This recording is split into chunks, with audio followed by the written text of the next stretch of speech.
In 1191, during the Third Crusade, Richard the Lionheart ordered 3,000 people to be taken outside the gates of the city and slaughtered. Most of those people were women and children, many of which were disemboweled slowly for information, and the remains searched for gems they might have swallowed. All throughout the 12th century, the search for Albigensian heretics leads into the Inquisitions that tore through the majority of Europe. Pope Innocent IV told Dominican priests who were interrogating people to use torture to get them to confess to disbelief, and give up the names of other people who were disbelievers. During these interrogations, people were stretched, broken, burned and pierced on sadistic torture machines until they gave up all the people they knew that were not worshipping Christ. Many Jews and Moors converted to avoid persecution. In Spain, the search for people who still held on to their old beliefs led to the burning of nearly 2,000 people, most of which were scientists, mathematicians, astrologers. In the year 1209, nearly 20,000 people in southern France in the town of Béziers, following what were believed to be Albigensis Christians, who taught their followers math and science, gematria and astrology, were first blinded, tortured, used as target practice, ride behind horses, and mutilated at the order of Pope Innocent III from the 1400s to the 1700s. The focus of the Inquisition was shifted to witchcraft, where anywhere from 100,000 to 2 million people were hanged or burned at the stake after being found guilty. Those who were accused of witchcraft or having sex with the devil were tortured into confession. This madness lasted for nearly 300 years. Most of the victims included anyone who studied science, sacred geometry or astrology.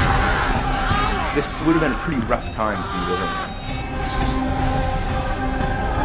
Half of the people that you know today were dead tomorrow. You couldn't even bury them all. Monasteries became some of the most important institutions in Europe. They were centers of commerce, centers of political authority. This is where the action was. In the violent and anarchic conditions of the period, there was virtually nobody outside of the ranks of the clergy who was still literate.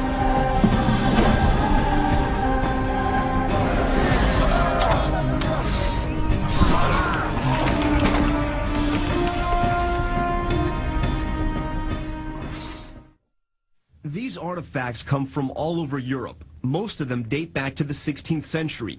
Pumapunku in the highland of Bolivia.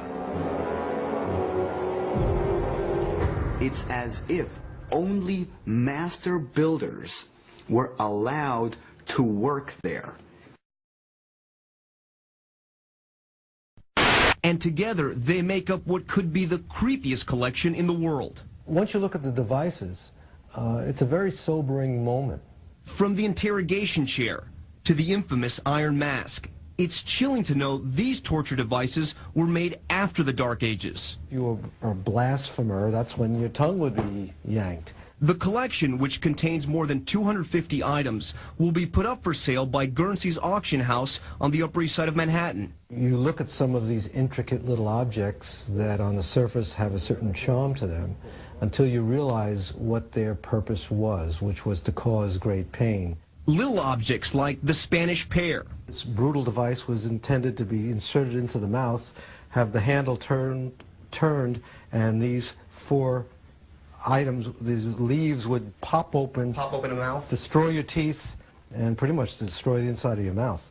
Or other body parts. This was designed to fit over your hand like a glove, and the whole thing was then placed in hot irons. Some of the items, like the torture table, have to be kept in a warehouse. If the ropes weren't enough to stretch you out, there were big spikes in the middle that puncture you.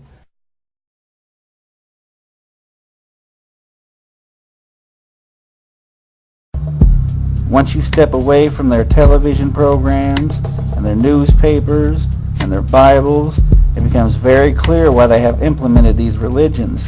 They use them to stage false attacks in which they can then use the followers against each other for the purpose of erasing history, to keep their control a secret.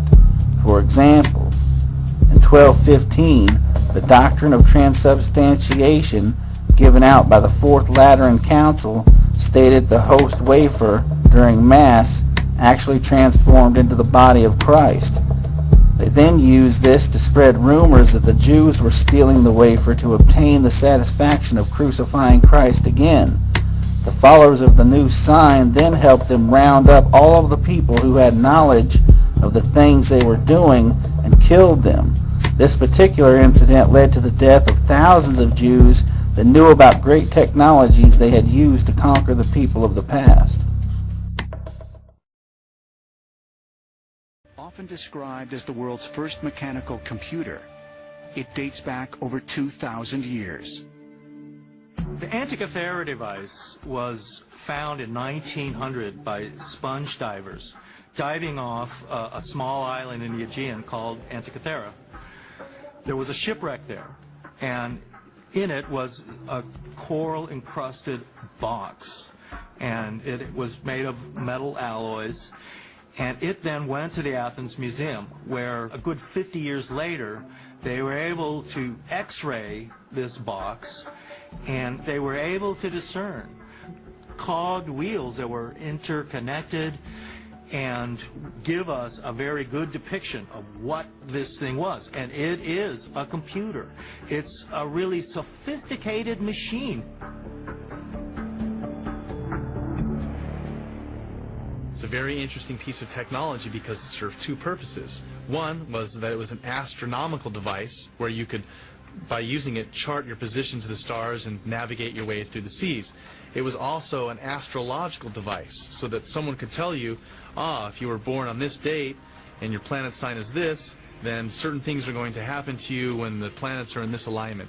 So it was a very interesting piece of technology that literally had more complicated gears and inner workings than a modern-day Swiss watch. And it's found to be dated, I think, like 200 BC, so it's really an anomaly as to who could have created that and what it was being used for. When archaeologists first started examining this thing in the 1950s, they said that they never could conceive of the ancient Greeks having such complicated machinery. And in fact, they said this was tantamount to finding a jet airplane in the tomb of King Tut. It is written in ancient Egyptian texts, the purpose why the pyramid was built was to store knowledge. These things were built at the end of one of the destructions of the world. In 1694, the money changers for this bloodline were given a square mile of property to run their banking system in what is now known as the inner city of London and the Bank of England. The bank was originally constructed above the ancient temple of Mithras, the religion that was assigned by this bloodline to this territory in the age of the ram. This is Mithras, the hero killing the bull. One of the most well-known of these money changers, and a direct descendant of the bloodline of God, went by their new last name, Rothschild. Now let's take a look at the role of the Rothschild family, the family said to be the wealthiest in the world. When Amschel Meyer Bauer inherited the business, he decided to change his name to Rothschild. Mayer Rothschild had 5 sons. He trained them all in the skills of money creation, then sent them out to the major capitals of Europe to open branch offices of the family banking business. His first son, Amschel Meyer, stayed in Frankfurt to mind the hometown bank. His second son, Solomon, was sent to Vienna. His third son, Nathan, was clearly the most clever. He was sent to London at age 21 in 1798, 100 years after the founding of the Bank of England. His fourth son, Karl, went to Naples, and his fifth son, Jacob, went to Paris. The Rothschilds soon grew unbelievably wealthy. By the mid-1800s, they dominated all European banking. They financed Cecil Rhodes, making it possible for him to establish a monopoly over the diamond and gold fields of South Africa.